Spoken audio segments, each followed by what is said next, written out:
There is something instantly otherworldly about the Finch's house. Its crooked, run-down appearance makes it look like something from a bizarre fairy tale. It's a gorgeous and compelling setting that immediately pulled me in, and frankly, I found it hard to put this one down. The game starts you off as Edith Finch, a young girl trying to piece together her family's history by exploring a metaphorical and literal family tree to piece together the past. From the first few moments you spend in the house, you get the real sense that the family is hiding something. Many of the doors are ominously sealed shut, and the furnishings have remained undisturbed and locked in time for several years.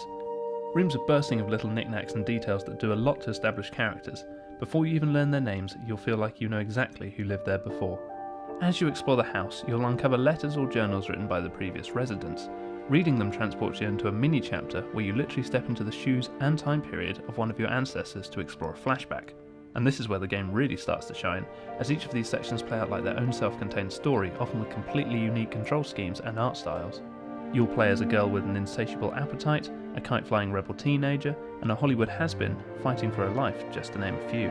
Reality is often embezzled during these sections, and they pave the way for some surprising and impressive moments which really give the game's visuals and surreal atmosphere a chance to shine. Your objective is constantly shifting in each mini-chapter, and that keeps the game feeling fresh and surprising. You'll never do the same job twice, and the game will keep you wondering what will happen next over the course of its 2 to 3 hour playtime. One thing I'll always award bonus points for is the ability to see your character's legs and torso if you look down. This always goes a long way for me in games, and it really cements your character as a person living in the world rather than a floating head. Edith Finch takes it a step further, however, since you can see the body of every character you play as. It's a subtle thing, but it really enhances the immersion. The game itself is very linear. Aside from a very brief introduction sequence at the beginning, the game leads you along with a breadcrumb trail to your next point of interest. There are no real puzzles to solve, and no ways to see a game over screen. Instead, Edith Finch is interested in letting you soak up the world and the story at a pace that never stutters. Turns out, my mom was really good at keeping secrets. Now it was time to find out what my mom had been afraid of. In case you couldn't tell from this video, Edith Finch is very much a walking simulator, but you'll get to interact with a lot more things than its contemporaries. Aside from walking and looking around, the game will often ask you to perform actions to open doors, turn keys, and do other little motions. Most of these are accomplished by moving the mouse to match the action. Here you have to physically pull the mouse back to open this mailbox, for example.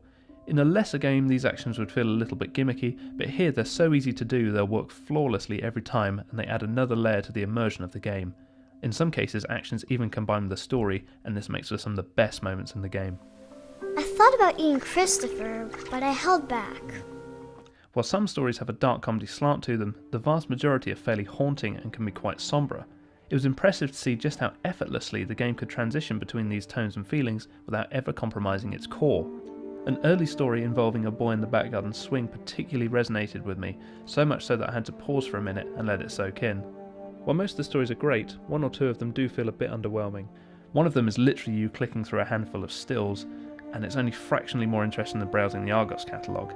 The overarching narrative also doesn't quite deliver the emotional ending it alludes to, but both these issues can be forgiven thanks to the strength of the other chapters.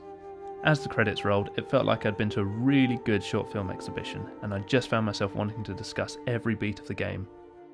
One thing is certain though, you will definitely feel something at some point. Whether you're laughing at the blatant absurdity of some stories, creeped out by the darker rooms, or left in awe from an inspired sequence, I was lucky enough to feel all of these, and it hasn't been since playing Undertale that I felt this optimistic about the creative potential of games. Edith Finch surprised me over and over again, and I never wanted it to stop. I felt like I was home.